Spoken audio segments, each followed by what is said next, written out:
안녕하세요. 푸르는 날 채널의 최동훈 변호사입니다. 요새는 이제 국제 결혼을 하시는 이제 커플이 많으신데요. 부부가 모두 외국인이시거나 아니면 부부 중 최소한 한 분이 외국 국적을 가지시는 경우에 이혼하게 될 때 어떤 절차를 통해서 이혼할 수 있는지 전반적인 내용을 한번 얘기해 볼까 합니다.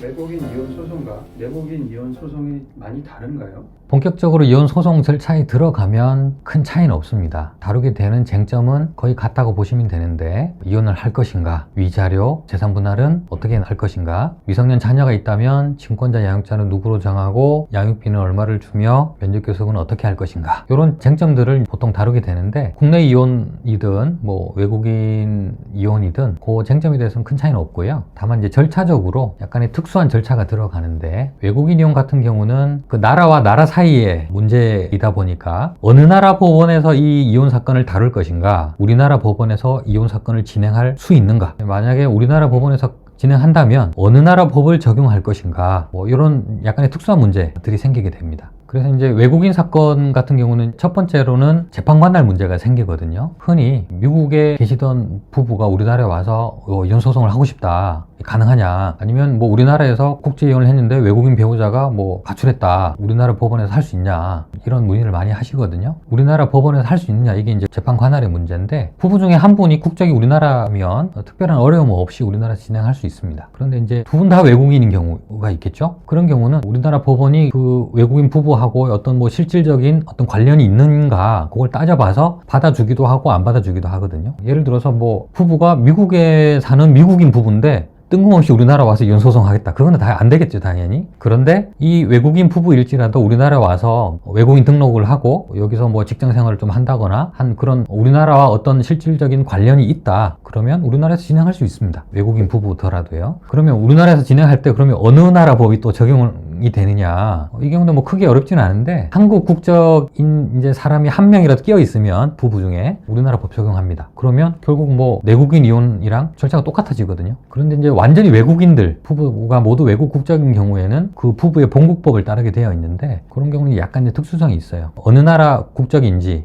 따져보고 그 나라 법을 찾아서 우리나라 법원에서 이제 진행하면 되거든요. 그런 특수성이 조금 있습니다. 외국인 배우자가 가출하고 연락이 닿지 않아서 이혼을 미루고 있었는데, 이런 분들도 이혼을 할 수는 있는 건가요? 가출하고 연락이 되지 않는 경우는 내국인 이혼도 그런 경우는 많거든요. 외국인이나 국제 결혼 커플이라고 해서 특별하게 다를 건 없어요. 가장 흔히 제가 이제 다루는 케이스는 외국에서 살던 이제 한국인 엄마가 외국인 남편을 외국에 그냥 둔 채로 엄마만 한국에 와서 이혼을 하겠다, 이렇게 하는 케이스가 많거든요. 그런 경우는 이 부인이 아이를 여기서 한국에서 그냥 계속 그냥 키우고 싶다, 난 친정으로 왔다 라고 여기서 진행하시는데, 남편이 사실 연락이 안 될 수도 있고요. 연락이 되지만 절차가 아주 복잡하겠죠. 이제 거리가 멀기 때문에 일단 소송을 진행해 봤을 때 남편이 살고 있는 주소를 알면 해외 송달을 합니다. 해외 송달을 해서 송달이 되면 남편이 변호사 선임해서 대응을 하거나 그런 식으로 가겠죠. 그런데 연락이 안 되는 경우도 있어요. 그리고 어디 사는지 모르거나 하는 경우도 있기 때문에, 그런 경우는 결국 주소 확인을 해보려고 시도를 해보고 안 되면 결국은 공시 송달 절차로 그냥 송달 없이 송달 간주를 하고 그냥 일방적으로 진행을 하게 되고요. 이혼 판결을 받는 데는 문제는 없습니다. 그리고 또 하나가 흔히 있는 케이스는 한국인 남자분이 외국 아내를 얻어서 결혼을 했는데 이제 이혼을 해야 되겠다, 이런 케이스거든요. 처음부터 이제 초청을 했는데 외국인이 입국을 하지 않아서 이혼하게 되는 케이스도 있고, 입국해서 같이 살다가 갑자기 아내가 가출했다, 이런 케이스도 있거든요. 이것도 마찬가지예요. 주소를 찾기 위해서 노력해보고 찾으면 해외에 있으면 해외 송달하고 국내에 있으면 국내 송달합니다. 근데 송달 안 되면 공시 송달 절차로 진행을 합니다. 근데 나중에 뒤늦게 자기가 이혼 당한 걸 알고 나는 인정 못해 하면 어떻게 되는 건가요? 그것도 마찬가지로 국내 이혼이든 국제 이혼이든 그런 경우는 있을 수 있어요. 나도 모르게 이혼이 됐더라, 알고 봤더니 무슨 소리야, 나한테 연락도 없이 이혼하는 게 말이 돼, 이렇게 할 수 있거든요. 그래서 이제 마련된 제도가 있어요. 추환항소 제도라고. 그걸 알게 된 날로부터 일정한 기간 이내에 항소장을 제출하면, 그러면 항소한 걸로 보고 항소심에서 다시 한번 다뤄보겠다는 거예요. 그렇게 할 수는 있습니다. 물론 공시송달 절차를 통해서 그렇게 판결이 난 경우에는 추환항소 절차가 가능합니다. 근데 예외가 있어요. 송달을 받았는데 송달을 받고도 난 동의 못해 라고 아무 대응을 안 한다거나, 법원에서 연락이 왔지만 받고도 그냥 무시해버리는 사람들도 꽤 있거든요. 그런 경우는 송달을 받고도 대응을 하지 않았기 때문에 그 사람 책임이고, 그런 경우는 추환항소를 통해서 한다거나 하는 건 불가능해요. 재산이 국내뿐만 아니라 해외에도 이렇게 골고루 있는 경우에 네. 그걸 다 합쳐서 재산 분할을 할 수가 있나요? 예, 재산이 국내만 있다면 다 찾아내고 그걸 뭐 나누는 거는 별 문제는 없는데 해외에 재산이 있는 경우는 약간의 제약은 있습니다. 우선 그걸 찾아내기가 어려울 수 있거든요. 물론 이제 국내에서 갖추어져 있는 뭐 수단을 통해서 조회는 해볼 수 있어요. 요새는 해외 계좌도 신고하게끔 되어 있기 때문에 국세청 조회를 해본다거나 한 그런 절차를 통해서 재산을 확인하면 분할 대상으로 삼을 수는 있거든요. 그런데 못 찾아내면 못 받을 수도 있다는 거예요. 그래서 스스로 외국에 내가 미국에 있을 때 뭐 요런 몇 번지에서 어떤 집에서 살고 있었고 이 집 주인이 남편이다 라는 어떤 뭐 서류, 계약서 이런 거를 사진이라도 찍어서 갖고 오시면 그 재산 분할 대상으로 삼을 수가 있어요. 그래서 어떤 법정 절차를 통하지 말고 미리 스스로 구할 수 있는 자료는 조금 구해서 소송에 임하시면 재산 분할에서 좀 득이 될 것 같고요. 그 다음에 이제 분할 방식에서 약간의 이제 문제가 있을 수 있어요. 예를 들어서 이제 부동산, 아파트를 예를 들어보면 이게 뭐 우리나라에 있으면 내가 재산 분할로 돈을 받을 수도 있지만 돈 대신 난 집을 받겠다. 집 자체의 소유권을 받겠다. 이렇게 하실 수도 있거든요. 물론 이제 금전으로 정산을 하면 되겠죠. 그런데 외국에 있는 아파트라면 그 소유권을 남편 소유였는데 내 소유로 변경한다. 그건 어려울 수 있어요. 우리나라에서 뭐 미국 캘리포니아 주에 있는 아파트 소유권을 남편에서 부인 명의로 바꿔라 라는 판결을 해주지는 못해요. 왜냐하면 그렇게 판결하더라도 그 판결이 미국에서 효력이 있다는 보장은 없거든요. 그걸 강제 집행을 못하는 거예요. 그래서 할 수 있는 방법은 미국의 아파트가 얼마짜리라더라. 그러면 그걸 금전으로 환산해서 한 절반 정도 되는 돈을 줘라. 뭐 이런 식으로 할 수는 있겠죠. 그래서 뭐 재산 그 자체, 소유권 자체를 받지는 못하더라도 뭐 돈으로 환산해서 돈으로 받으면 되는 거니까 그런 식으로 이제 진행을 하고 있습니다. 외국인 신분으로 이혼 소송을 진행하고 싶은데 마침 그 시점에 비자가 만료됐다면 연장할 수 있는 건가요? 네. 외국인은 국내에 입국할 때 체류 자격을 받아서 들어옵니다. 결혼을 해서 들어오는 거면 뭐 결혼 이민 비자를 받는다거나 이제 살다가 영주권을 받는다거나 어쨌든 그런 체류 자격이 있겠죠. 그런데 체류 기간이 정해져 있는 그런 체류 자격은 그 기간이 만료되면 나가야 되잖아요. 출국하지 않으면 불법 체류자,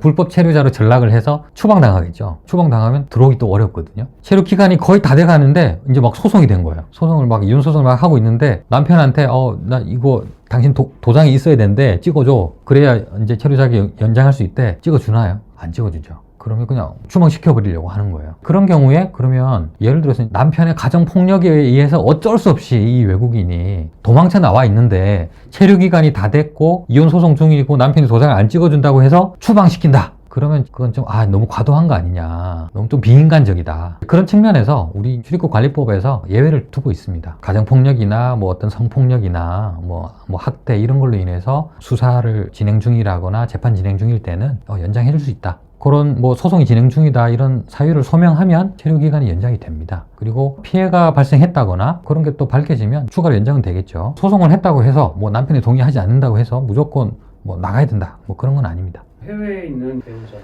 한국의 국적을 가지고 있는 배우자랑 서로 이제 이혼을 했는데 한국에서는 이제 양육권을 한국에 있는 뭐 배우자한테 줬는데 해외에 있는 배우자가 난 그거 인정 못하겠다라고 하면 그럴 때 분쟁은 어떻게? 어쨌든 뭐 우리나라 법원에서 양육자를 누구로 정해주면 그건 일단 효력은 있다고 봐야 되고요. 근데 그게 그 외국에서까지 효력이 있느냐, 그건 이제 재판 승인의 문제라는 게 있거든요. 나라와 나라 사이에 그 나라 판결을 인정해 줄 것인가 이런 이제 문제가 있긴 한데 어떤 선진국에서는 지금 다 어느 정도는 다 서로 판결을 승인해 주고 있는 상황이기 때문에 예를 들어서 우리나라에서 양육자를 엄마로 정합니다라고 이제 판결이 나오면 그 판결도 사실 외국에서까지 효력이 있을 수 있는 거죠. 남편이 거기에 대해서 불복하려면 우리나라 법원에 와서 다시 양육자를 변경해 달라 뭐 이런 소송을 하거나 해야 되는데 뭐 우리나라에 오지 않고 자기 나라에서 양육자를 자기로 정해 주세요라고 하면 그건 정해지기 어렵겠죠. 왜냐하면 아이는 엄마와 같이 지금 한국에 있는데 아이가 있지도 않은 나라에서 아이 그 양육자를 아빠로 정합니다 이렇게 정하기는 좀 어렵고 이미 또 한국에서 엄마를 양육자로 정한 판결이 나왔기 때문에 그렇게 하기는 어려워요.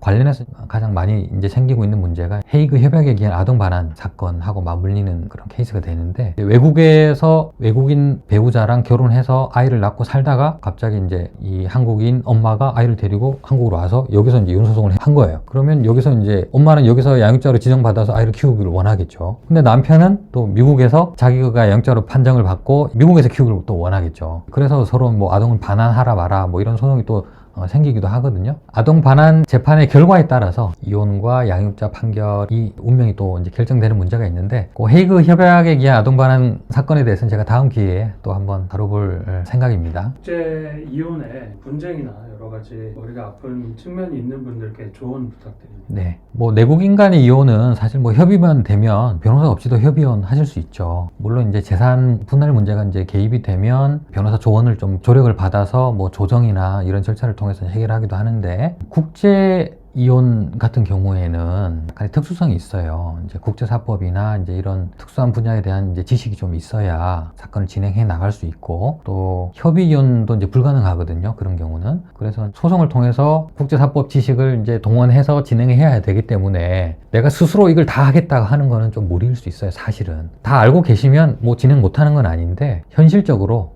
변호사 조력 없이 진행하시기는 어렵기 때문에 변호사의 상담을 잘 받아보시고 어떤 절차를 거쳐야 되는지를 파악하신 다음에 좀 진행하시면 좋겠다는 말씀을 드리고요. 그리고 재산 분할 문제도 아까 말씀드렸듯이 외국에 있는 재산을 분할을 하는데 제약이 많기 때문에 미리 조금 자료를 좀 확보해서 소송에 임하시는 게 좋겠다, 그런 말씀을 드립니다. 그리고 친권 양육권 확보 문제로 이제 고민하시는 분들이 계신데, 아이를 데리고 한국에서 소송을 진행하게 되면 내국인 이혼이든 뭐 국제 이혼이든 큰 무리 없이 여기서 이제 양육권 확보하실 수 있기 때문에 그것도 변호사 조언을 받아서 잘 진행하시면 좋은 결과가 있을 거라고 생각합니다. 예, 오늘은 국제 이혼하는 커플이 어떤 절차를 거쳐서 어떤 걸 유의해야 되는지에 대해서 전반적으로 얘기를 나눠봤습니다. 다음 기회에는 더 좋은 주제로 찾아뵙겠습니다. 감사합니다.